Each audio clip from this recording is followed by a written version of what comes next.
नमस्कार मित्रों, यशाजी मूल ज्ञान यूट्यूब चैनल में आप सभी का स्वागत है।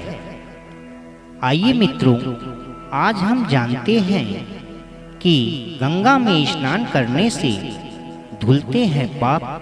क्या ये सच है? तो आइए जानते हैं।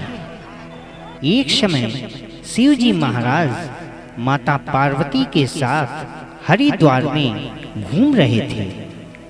माँ पार्वती जी ने देखा कि सहस्त्रों मनुष्य गंगा में नहा नहा कर हर हर कहते हुए चले जा रहे हैं, परंतु प्रायः सभी दुखी और पाप परायण हैं। तब पार्वती जी ने आश्चर्य से शिव जी से पूछा कि हे देव, गंगा में इतनी बार स्नान करने पर भी इनके पाप और दुखों का नाश क्यों नहीं हुआ?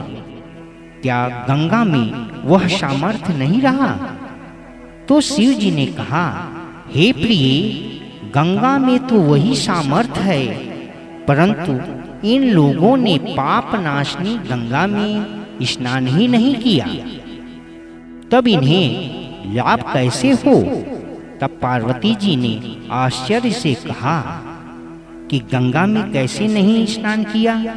सभी तो नहा नहा कर आ रहे हैं, अभी तक तो इनके शरीर भी नहीं सूखे हैं। यह सुनकर शिव जी ने कहा, हे प्रिय, ये केवल जल में डुबकी लगा करके आ रहे हैं, तुम्हें कल इसका रहस्य समझाऊंगा।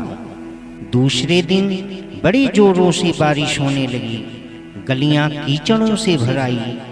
एक चौड़े रास्ते में एक गहरा गड्ढा था, चारों तरफ कीचड़ भर गया था। शिव जी ने लीला से एक वृद्ध रूप धारण कर लिया और दीन विवश की तरह गड्ढे में जाकर पड़ गए।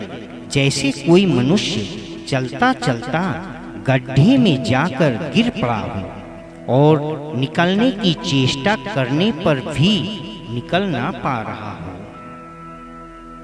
और पार्वती जी को उन्होंने यह समझाकर गड्ढे के पास बैठा दिया कि देखो, तुम लोगों को सुना सुना करके यूं पुकारती रहो कि मेरे वृद्ध पति अकस्मात गड्ढे में गिर पड़े हैं और कोई पूर्ण आत्मा इन्हें निकाल करके इनके प्राण बचाए और मुझ असहाय की मदद करे।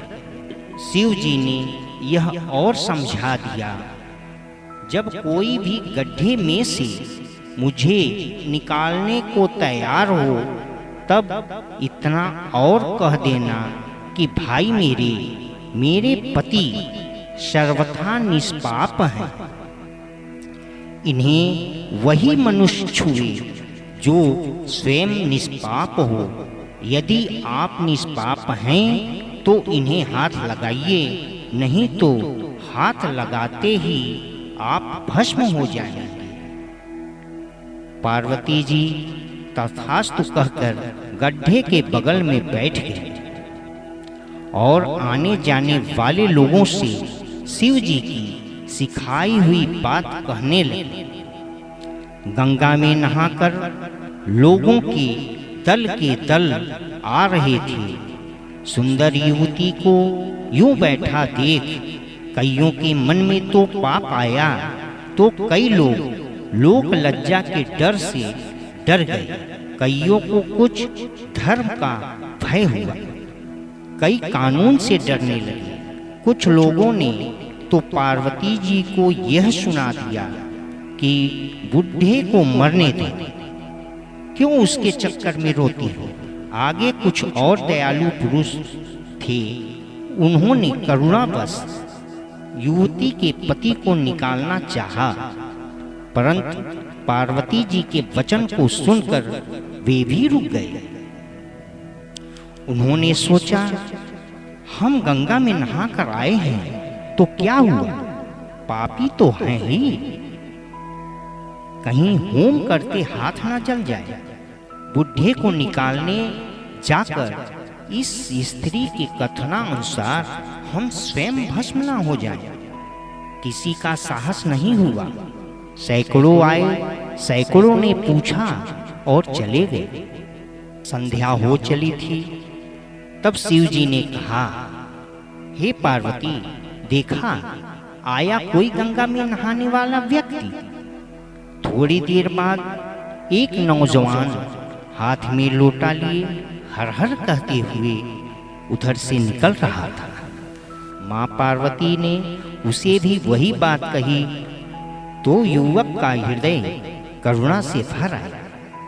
उसने शिव जी को निकालने के लिए तैयार हो गया। तब पार्वती जी ने उस युवक को रोककर कहा, भाई, यदि तुम सर्वथा निष्पाप नहीं हो तो ठीक है, अन्यथा मेरे पति को छूते ही जल जाओगे। उसने उसी समय बिना संकोच के दृढ़ निश्चय के साथ पार्वती जी से कहा कि हे माता, मेरे निष्पाप होने में तुझे संदेह क्यों होता है? देखती नहीं, मैं अभी गंगा में नहा कर आया हूँ। भला गंगा में गोता लगाने के बाद भी कभी पाप रहते हैं क्या? मैया, तेरे पति को निकालता हूँ। युवक ने लपक कर बुढ़े को ऊपर उठा लिया। शिव पार्वती ने इसके इस निष्पाप भाव को देखकर उसे अपना असली स्वरूप में प्रकट होकर उसे दर्शन देकर कृतार्थ किया। फिर शिव जी ने पार्वती से कहा, हे देवी, इतने लोगों में से इसी ने एक गंगा में स्नान किया। इसी दृष्टांत के अनुसार जो लोग बिना श्रद्धा और विश्वास के केवल दंभ के लिए गंगा स्नान करते हैं, उन्हें फल नहीं मिलता।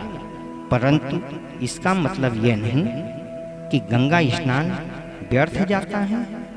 विश्वास के साथ किया गया गंगा स्नान का फल अवश्य मिलता है। तो प्रिय मित्रों, यदि आपको यह पसंद आया हो तो लाइक, शेयर, कमेंट अवश्य करें।